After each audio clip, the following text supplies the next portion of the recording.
Hello everyone, I haven't talked about Tekken for a long time. Let's see if I can remember how to do this. So we just had the Tekken talk for Tekken 8 Season 2, and I thought I would do a kind of a too long didn't read breakdown of it in case you don't want to sit around for 2 hours listening to Michael Murray's vocal fry as he tries to sell you very embarrassing Tekken necklaces. It's no secret that a bunch of Tekken players, myself included, think that the game is absolute trash right now, and so this is really a pivotal moment. It's the big opportunity for them to introduce some positive change and win many of us back, so this is important. Let's start talking about it. The first thing we saw when they were done talking about all the new exciting products that they would like to sell you was the first character of Season 2, which is Anna. We knew it was going to be Anna because she's been teased in the past. I've tried Anna a couple of times. I'm sort of aware of what she does, but I'm probably not going to play her.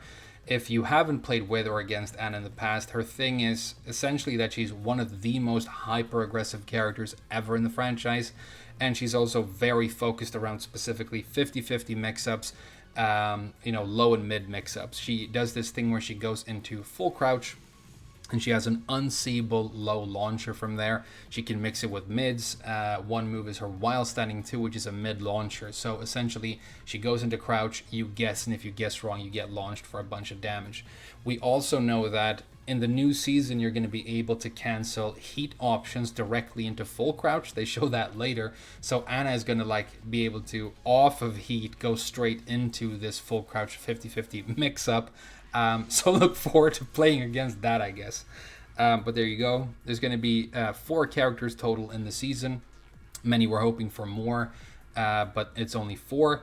They also make a point out of stating that if you buy the character pass, it only includes the 4 characters. The reason they are wording it like that is, in the past, they didn't, and we thought that the characters were going to come bundled with their stages, and they don't want to do that. They want to sell you the characters and the stages separately so that they can make money off you twice. They're not going to roll back that scumbaggy practice, but they will be more careful with how they word and explain exactly how they are fucking you in the ass. So that's very good. It says here, if you're only interested in characters for now, please consider purchasing this option. And I would caution you and say, please don't purchase a bunch of question marks from Bandai Namco 1 year ahead of time. Because we have no idea what these characters are going to be. You might not be interested in playing any of them. I mean, you can wait until the character comes out. Some of your favorite content creators are going to talk about them, explain what they do. You're going to be able to see them in action and then make a choice, But Namco are not really good when it comes to delivering on promises and making good choices. So I would caution against buying a mystery box from them a year ahead of time.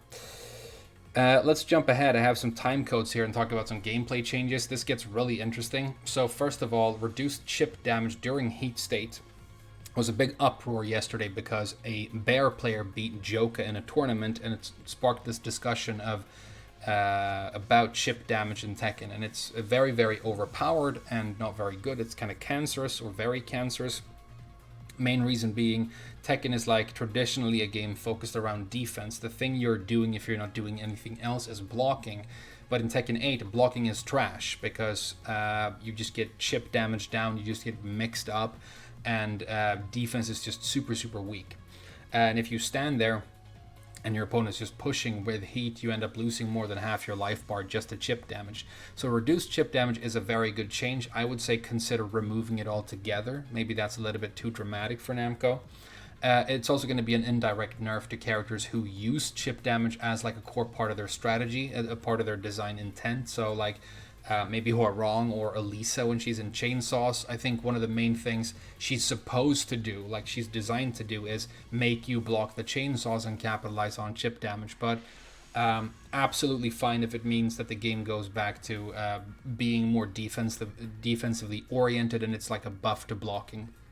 They showed an average move doing 4 points less chip damage, but if the receiving opponent is enraged, that goes down even more to a third, something like that. So a good change. The other one, this is something that we've been asking for a year, as long as the game has been out. No more armored heat engagers, right? So the armor property is super powerful. Heat engager is an even more powerful property, I think.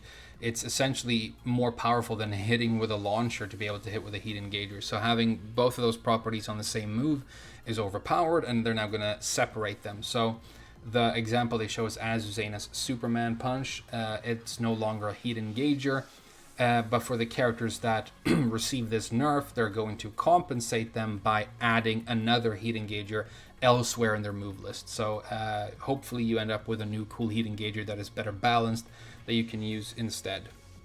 So no like huge hallelujah changes that are going to save the franchise, but pretty good significant changes so far. Let's jump ahead to movement. So movement is another like defensive aspect of Tekken that us old crusty legacy players really love and want emphasized. I'm surprised Namco even remember that movement is a thing in this game. So they're going to change how it works, but in some very, very strange and like revolutionary ways. So let's talk about it. They're going to allow lateral movement into the foreground from a crouching state. And if you haven't been playing Tekken for a long time, that might not make sense to you, so I'm just going to explain quickly what it means.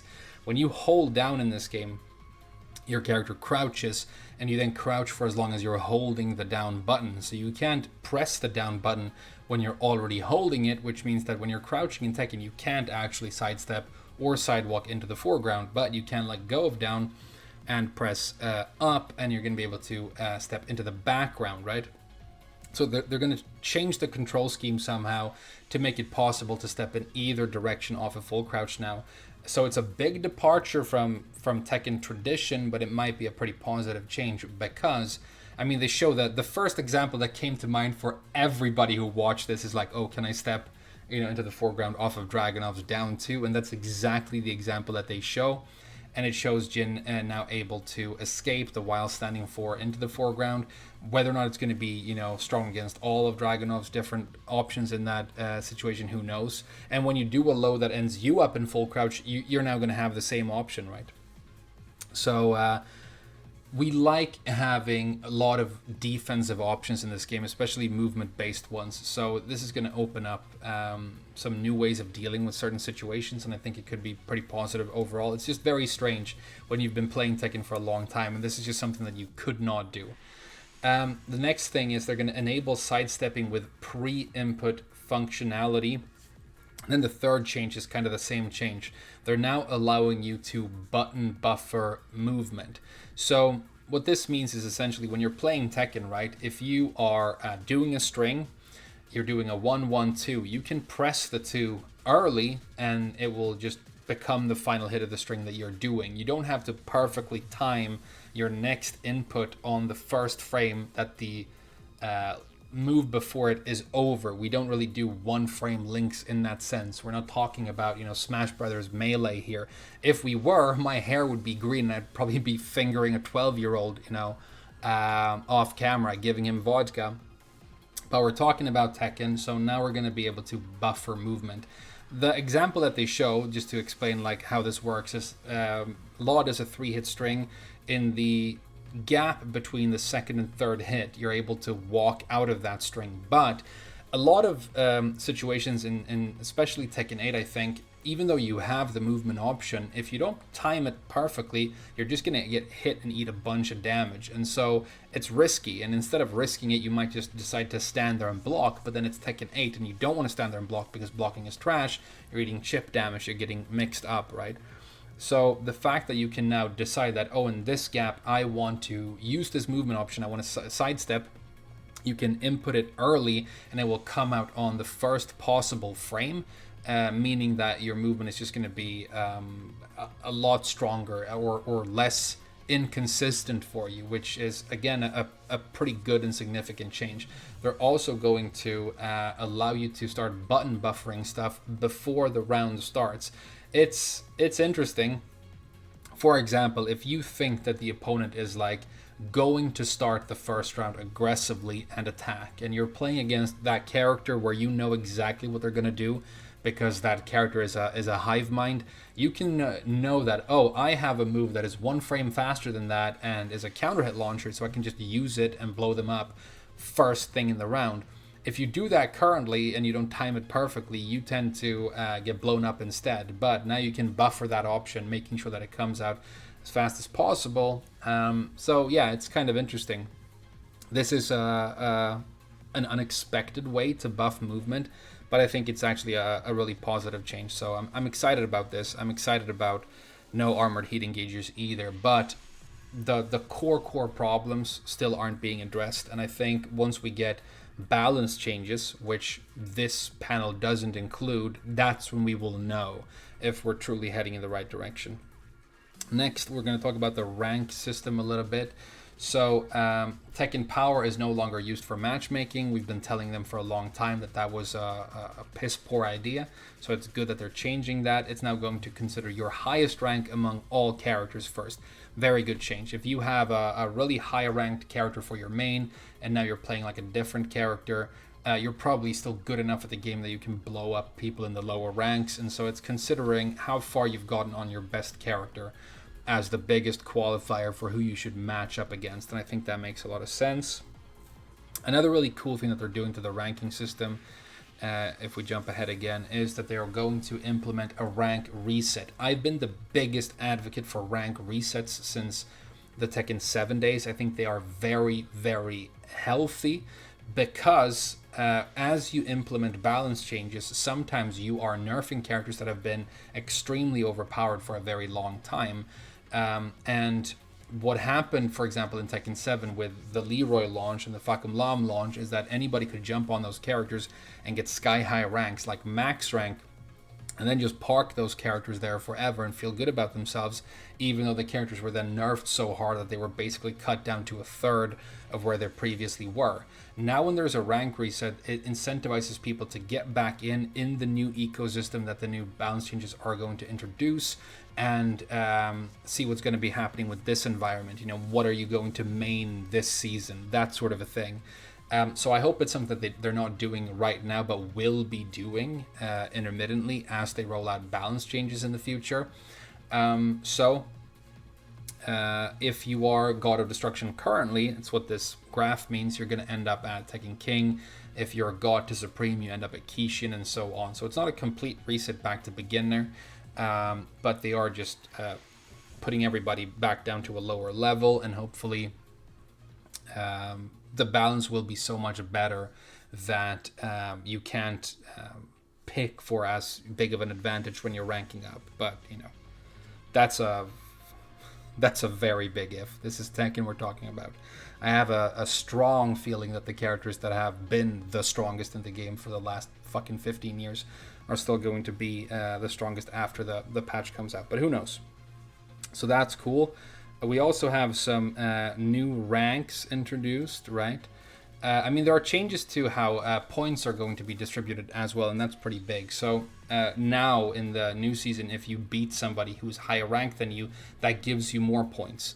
If you lose to somebody who is lower ranked than you, then you lose more points. So it actually takes that into consideration, which I think is a very good change. You know, you've played Tekken yourself, and you match up against somebody who's like higher rank and super strong, and you manage to beat them and you don't get a lot of points because you're not close to the same rank, and that feels like you're being cheated a little bit because you actually did something impressive. You prove that maybe you're able to play at their level, so maybe you should be boosted up to that level quicker.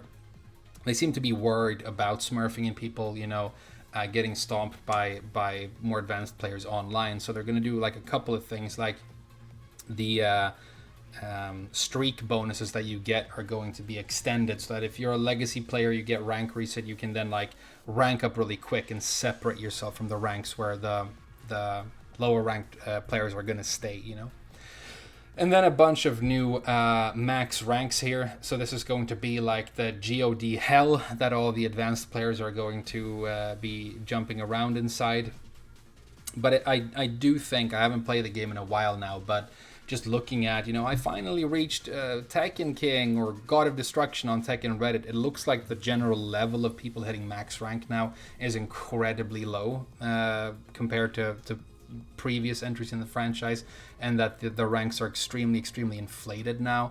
You know, you see people who don't really know any fundamentals getting to the last few ranks in the game after only having played the game for like a year or a couple of months. So this is probably good. But yeah, there you go. Less rank inflation, hopefully. But maybe that's more of a systemic issue with Tekken 8 just being so aggressive and not focused really around you learning difficult things. It's more about picking the right character and then pressing the best win buttons to sort of get there. And then for the rest of the panel, they kind of talk about pointless trash like, you know, ghost battles and offline tournaments, as if like anybody gives a fuck about them anymore. But there you go. So I would say overall some very interesting and quite positive changes, but they also mentioned that there's going to be balance updates. I think they mentioned something like 1,500 different points in their list of balance changes. So that new environment that creates is going to be the big deciding factor for me. So I'm just gonna assume that everything is going to remain trash, not because I'm negative and cynical, even though I am, but because that's Namco's track record. But there is this chance that we get some serious cool balance changes and the game starts heading in a much more positive direction after that. So who knows? I won't hold my breath. I'm going to end this video right now and then go play a good video game called Blasphemous on stream. So if you're interested, jump over and talk to me there, and we can discuss these changes as I play that game. Thank you so much for watching this. I've missed you guys. It's good talking to you again, you know. And yeah, I'll see you around.